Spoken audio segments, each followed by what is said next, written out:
Hello everyone, I am Anshula Gupta from Target for IQ. We provide relevant content in both languages, that is English and Hindi, for all state judiciary and upper PCS, prelims and mains examination. Today we will study consideration, जिसको प्रतिफल भी कहते हैं. यह term section 2D of Indian contract act में defined है. यह एक एसेंशियल है वैलिड कॉन्ट्रैक्ट के लिए, जो कि सेक्शन 10 में दिया गया है. इसीलिए बिना प्रतिफल के संविदा वॉइड होती है, लेकिन उसके कुछ एक्सेप्शंस हैं जो सेक्शन 25 में दिए गए हैं. यह टॉपिक मैं नेक्स्ट वीडियो में, जब आपके कंसिडरेशन के कॉन्सेप्ट्स क्लियर हो जाएंगे, तब आपको पढ़ाऊंगी. अब सबसे पहले कंसिडरेशन क्या होता है. कंसिडरेशन मतलब हमने कोई कार्य करने या ना करने के वायदे के बदले में हमें जो भी कुछ मिलता है उसको प्रतिफल या कंसिडरेशन बोलते हैं. तो कंसिडरेशन मतलब बदले में कुछ मिलना. ये कॉन्ट्रैक्ट एक्ट में इसकी डेफिनेशन जो डिफाइंड है वह है when at the desire of the promisor the promisee or any other person has done or abstained from doing, does or abstained from doing, or promises to do or abstain from doing something. Such act or abstinence or promise is called a consideration for the promise. इस definition को मैं आपको तोड़ तोड़ कर समझाती हूँ. सबसे पहले हम एक एग्जाम्पल से इसको समझते हैं. ए ने एग्री करा कि वह बी को अब उसकी कार 50,000 रुपये में बेचेगा. यहाँ पर बी ने उसको प्रॉमिस करा उसकी कार खरीदने के लिए 50,000 में. तो यहाँ पर बी का प्रॉमिस उस ए को 50,000 रुपये देने का कंसिडरेशन है वो ए के लिए, और जहाँ ए जो बी को कार दे रहा है वह बी के 50,000 के बदले में उसको जो मिल रहा है वो उसका कंसिडरेशन है. अब एसेंशियल्स ऑफ वैलिड कंसिडरेशन. सबसे पहला, it must move at the desire of the promisor. वह कोई कार्य करने या ना करने कि जो हम वायदा करते हैं वह दोनों पार्टीज के सहमति से होना चाहिए. मतलब it must move at the desire of the promisor. यहाँ पे प्रोमिसर कोई भी हो सकता है, ऑफरर भी हो सकता है और एक्सेप्टेंस देने वाला बंदा भी हो सकता है. पर कोई भी ऐसा बंदा जो उस कॉन्ट्रैक्ट या संविदा का पार्ट नहीं है उसके वह कंसिडरेशन को या प्रतिफल को डिसाइड नहीं कर सकता. यह पॉइंट एक लीडिंग केस में डिफाइंड है जो कि दुर्गा प्रसाद वर्सेस बलदियो. इसमें प्लेंटिफ ने एक मार्केट बनाया डिस्ट्रिक्ट कलेक्टर के बोलने पर, और जो मार्केट में जिन लोगों ने अपनी शॉप्स खोली उन शॉप्स के ऑक्यूपेंट्स ने प्रॉमिस करा प्लेंटिफ को कि वो जितने भी उनके आर्टिकल्स बिकेंगे उसका कमीशन उस प्लेंटिफ को देगा, प्लेंटिफ को वो लोग देंगे. तो यहाँ पर कोर्ट ने यह हेल्ड करा कि प्लेंटिफ ने वह मार्केट डिस्ट्रिक्ट कलेक्टर के कहने पर बनाई थी, इसलिए जो वो शॉप के जो ऑक्यूपेंट्स हैं उनके ऊपर कोई बर्डन नहीं है प्लेंटिफ को कमीशन देने का. वो लोग उसके लिए थर्ड पार्टी हैं. तो here court held that there was no consideration because money was spent by the plaintiff at the request of the defendant. It was not spent by the plaintiff at the request of the defendant, but on the instance of third person, that is a collector. So here there is no existence of contract between plaintiff and the occupants of the shop. Second essential of valid consideration is it may move from the promisee or any other person who is not a party of the contract. Here Indian law के हिसाब से consideration जो कि promise करता है offeror को वो भी दे सकता है या कोई और थर्ड पर्सन भी दे सकता है. डट्टन वर्सेस पुल्ले का एक केस है. इसमें जो सन था डिफेंडेंट, उसने अपने फादर को प्रॉमिस करा कि वो अगर पेड़ को नहीं कट करेंगे तो उसके बदले में वो उसकी बहन की शादी के लिए, जो कि यहाँ पर प्लेंटिफ है, $1,000 देगा. लेकिन बाद में जो प्लेंटिफ और डिफेंडेंट के फादर हैं उनकी डेथ हो जाती है और डिफेंडेंट ने पैसे देने से मना कर दिया.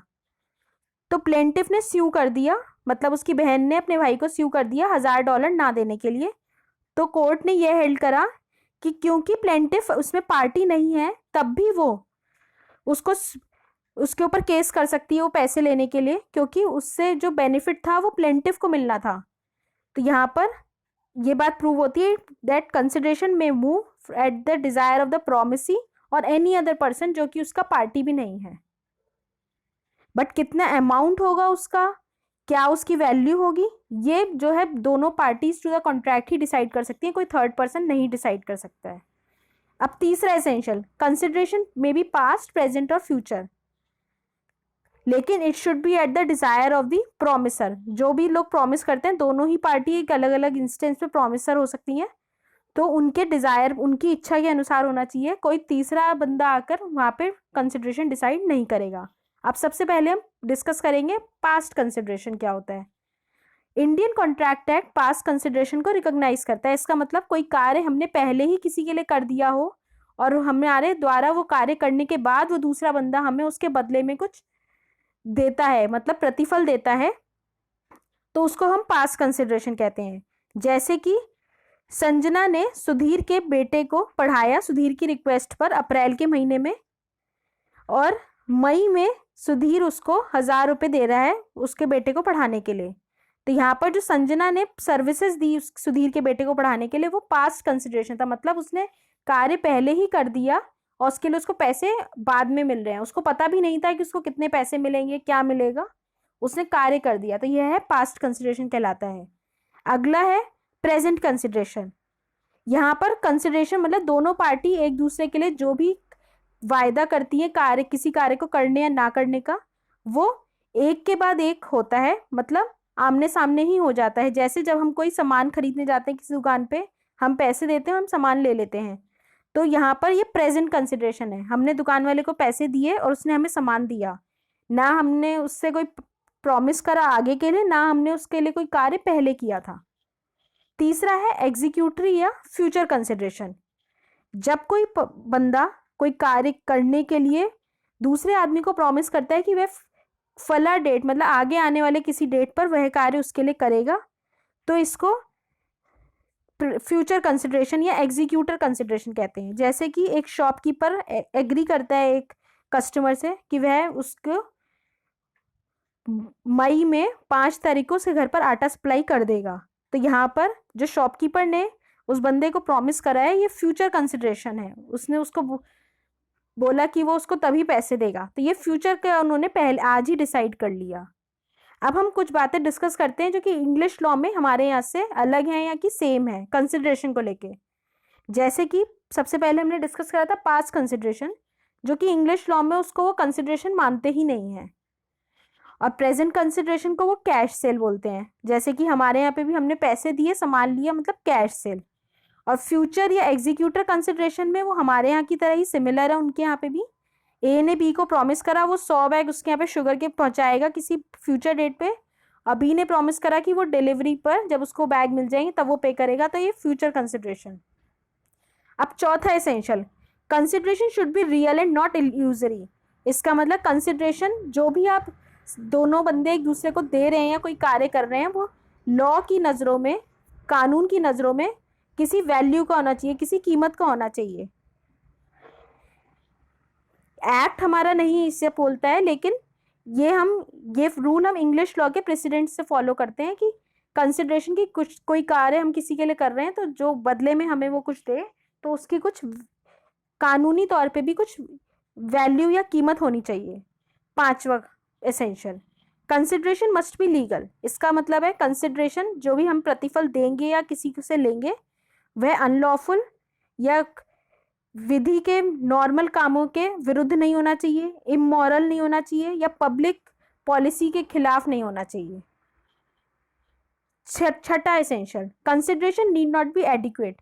यह ज़रूरी नहीं है कि कंसिडरेशन एडिक्वेट हो, मतलब कोई सामान है उसकी कीमत अगर 50,000 रुपये है तो उसको हम 2 रुपये में भी खरीद सकते हैं, लेकिन वह जो हमने उस 2 रुपये में वह सामान खरीदने के लिए हमने उस सामने वाले इंसान की बात मानी है, तो वो हमने किसी दबाव में आकर ना मानी हो, हमने अपनी पूरी सहमति से मानी हो, अपनी इच्छा से।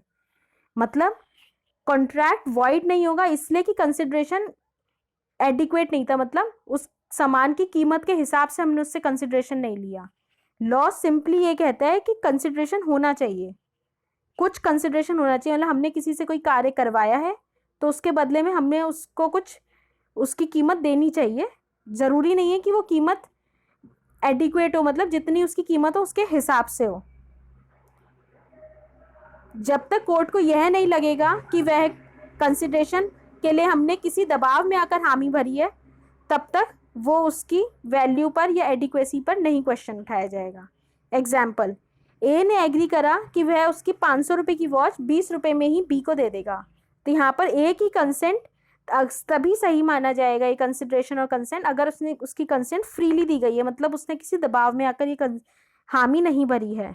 ऑल्दो यहाँ पर जो उसको कंसिडरेशन 20 रुपये मिल रहा है 500 रुपये की घड़ी के लिए, यह उसकी घड़ी की कीमत के हिसाब से बहुत ही कम है, पर ये इस कॉन्ट्रैक्ट की वैलिडिटी को अफेक्ट नहीं करेगा।